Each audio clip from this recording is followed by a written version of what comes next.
just after 10 o'clock on Sunday the 9th of May 2021, and here I am back in Gretna, having caught the 9:41 bus from Annan.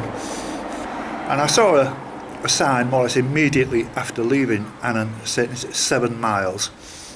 Well, that's 7 miles by road, and it's a pretty straight road actually, so that's going to be accurate, but it's not my intention to walk back along that long straight road, even though my chances of getting maybe a hot drink might be better if I did that. But instead I'm going to take one of several spurs off to the left off this main road, which would have been the original road that took you all the way through to Stranraer.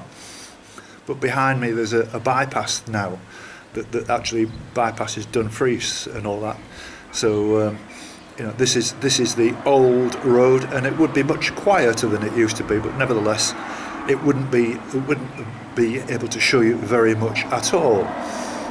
So as I say, I'm going to take a bit of a chance.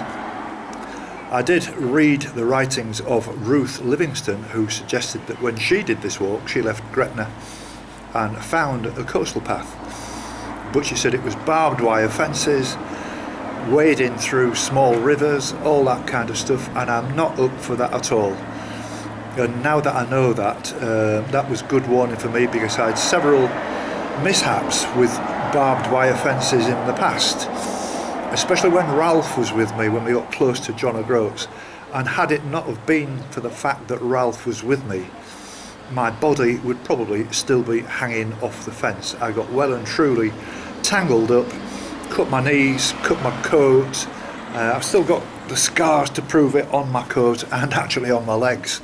That was like highly dangerous, and I've got no intention of trying to save a few miles or provide a scenic view, because I'll be honest with you, we're not into the scenery yet, and it's going to be a few miles yet. Once I get past Dumfries, I think you'll see that it all changes, and we've got some hills to climb and that kind of thing. Last night I was in bed at about 10 o'clock, and I slept like a log. I slept 2 sleeping bags, one inside the other, and a blanket on top. And I wore this hat in bed because I'm right at the back of the van, and there's a slight draft from the doors. So yesterday I didn't walk at all because it rained more or less all day, but I got an awful lot done in the van in terms of all the stuff was loaded into the van for me to find a place for it, when I'd settled down. And yesterday I did that, and I've got it looking pretty good now, like never before. It's unbelievable. And all I need to do is tackle 1 or 2 jobs, electrical jobs, where I'm wiring in my audio for my videos. At the moment I'm using headphones, but that's a bit tedious, and it hasn't stopped me producing films. And as I'm speaking now, this morning before I left, I put on the East Coast walk from Eyemouth to Coburn's Path, which is an absolutely spectacular walk. And when I'm walking, I can't show you this until tomorrow, so at least people can watch the Eyemouth to Coburn's Path, which is, as I say, East Scotland, fabulous walk. The weather today looks more or less the same as it looks every day. In fact, it's warmer, it's not cold, that biting wind is gone, but you still got no idea what's going to happen. As I was walking off the car park this morning to walk down into the centre of Annan to check the buses and find out exactly where it left from and all the rest of it, I stopped a nice dear old chap in his car and said, "Excuse me, could you tell me where the bus station is, please? I want stands 3. Oh, he said, "I'll give you a lift." And I had a bit of a chat with him, and he was saying that his daughter lives in Guernsey, and he said they're having exactly the same weather down there as we're having here. And I said to him, "Well, I've driven up from Manchester on Friday through all kinds of weathers. I had everything." And so it's really unbelievable how this month has been. It wasn't like this last year or the year before or the year before. It just seems to be a really strange weather. So enough of all this. I'll get on my way, and I'm going to have to think of something to say, like instead of "here we go," like Ralph used to say it. so I might go back to the old one. See you, Jimmy.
It's 11:20 now, and this is a pleasant walk.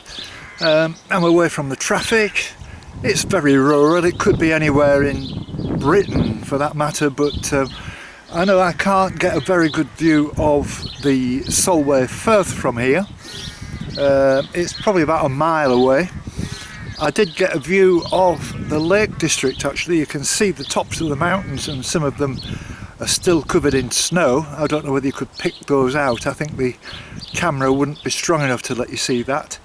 But as I'm walking, I'm heading direct west. I can see maybe in about 300 yards I'll be back to joining the main road again just for a little while through a place called Askriggs, I think it is, and then I'll be heading back onto the country lanes, because that road, as I said, it's not too busy, but I don't like main roads with lots of traffic and it's dangerous. But I was speaking to a chap in a house, he was just getting into his car actually, and he was a very pleasant guy, and he was saying it would be a bit sloppy and muddy down by the river, and there's one or two barbed wire fences to climb, and I don't repeat myself, I'm not in for that at all. I'm feeling okay. My legs are still a bit stiff. It's going to take me a couple of weeks to get back into this where I'm walking quickly again, but I'm enjoying it. It's lovely. And I've just looked at my forecaster, I think it's Rain Today app, which I can recommend to anybody. It says it's going to start raining in 32 minutes. So that's, if I get to Askriggs, there might be a pub open or something, maybe not at this time on a Sunday morning, but by the time I get there it might be about midday. I might get a cup of tea. So here we go.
Now this is Richard Brodie, is that right?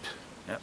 And Richard is going to tell me about what this locomotive is all about. It's a very curious looking thing. Richard, what's the story behind it, please? This is a specially designed fireless locomotive built in the First World War, and it was used to transport devil's porridge explosive from the greatest factory on earth here in Scotland. Yes. To the other part of the factory in England, 9 miles away. Yes. And as you can see, it's not got a chimney, right, because obviously they couldn't burn a fire in it to produce steam, so they had to put steam in through a special valve into the tank, right, and it would charge up. They're also fill it up 2/3 of the way with boiling water, and once they get to a certain pressure, it was able to transport the trucks of devil's porridge. Well, what a curious story. I mean, I used to be a train spotter as a kid, and I've never seen anything quite, obviously, as you said, the chimney's missing. I wondered what the story was. That's a wonderful story. So as for, you've got a wonderful museum here, the Devil's Porridge Museum. I mean, I don't have time to go in now anyway, but what exactly does it entail, please? Well, it tells the story of the greatest factory on earth. Yes. HM factory Gretna. It produced more cordite than all the other factories put together in Britain. Really? The factory was 9 miles long and 30,000 people were in its books at one time. Wow, that's So- incredible. That's incredible. Made a very important contribution to the war because we were losing the war when it was built because of the shell crisis, Yes, and the efforts of the workers here helped to turn the tide of the war. that's amazing. That's amazing. How did you get an interest in this, if you don't mind me asking? Well, we started this museum off about 25 years ago. We were looking for something of interest in the local area that could put Eastriggs and Gretna on the map. Yes. And we found this remarkable story, and the more we looked into it, said, well, we must tell this to future generations. Well, that's very commendable. That's very commendable. That's fantastic. Well, thank you very much indeed, Richard, for what's behind this. And this will go onto YouTube tomorrow, so hopefully a lot more people will see it. And this is a wonderful part of the world. To be honest with you, I'm so relieved to be back on this walk.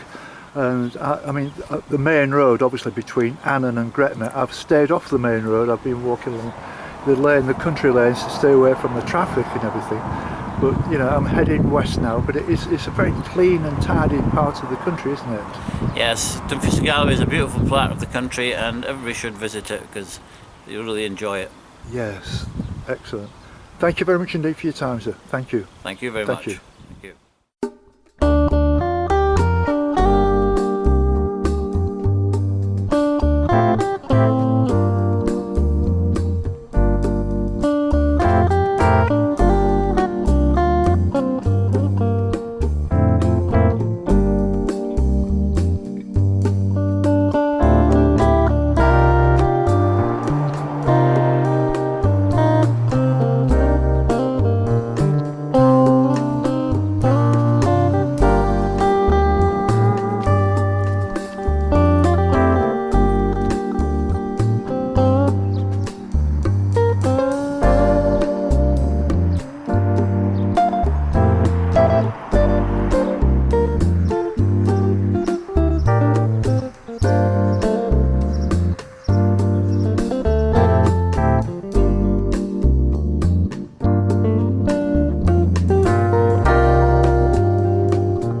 It's 6 o'clock now, and I got back here about 2 hours ago.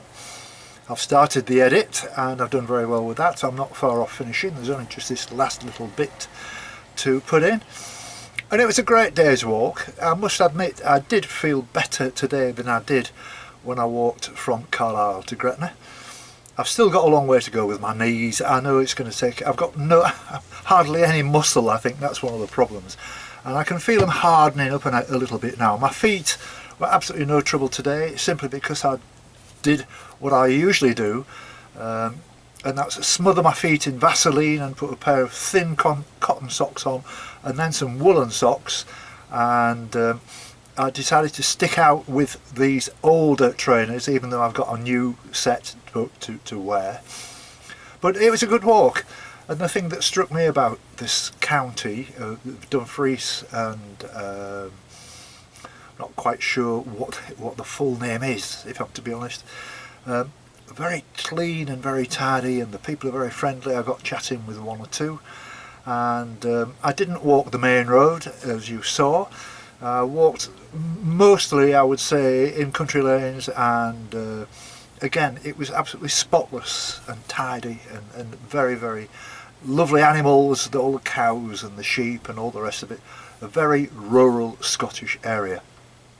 And as I said to you yesterday, it's going to be a while before I move into the really scenic area. This is, as I say, a very rural farming area. It's more or less flat land. It reminds me a little bit of the county I'm from East Yorkshire. It's a similar kind of thing. And as you saw, I did get glimpses of the Solway Firth, and I got within about a mile, but I thought until I get myself back to proper walking fitness, this is road walking.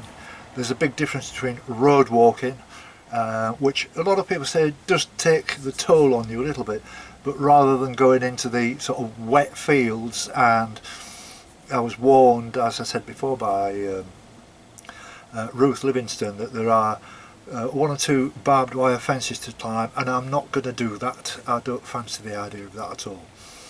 So that's it for today. I'm not sure of my plans tomorrow. I'm going to drive the van to Dumfries tomorrow, and then make a decision about how I'm going to do it. It's 15 miles from here to Dumfries, but as you'll see from my figures today, it was a 7-mile walk, but you'll see that it was quite a bit further than that.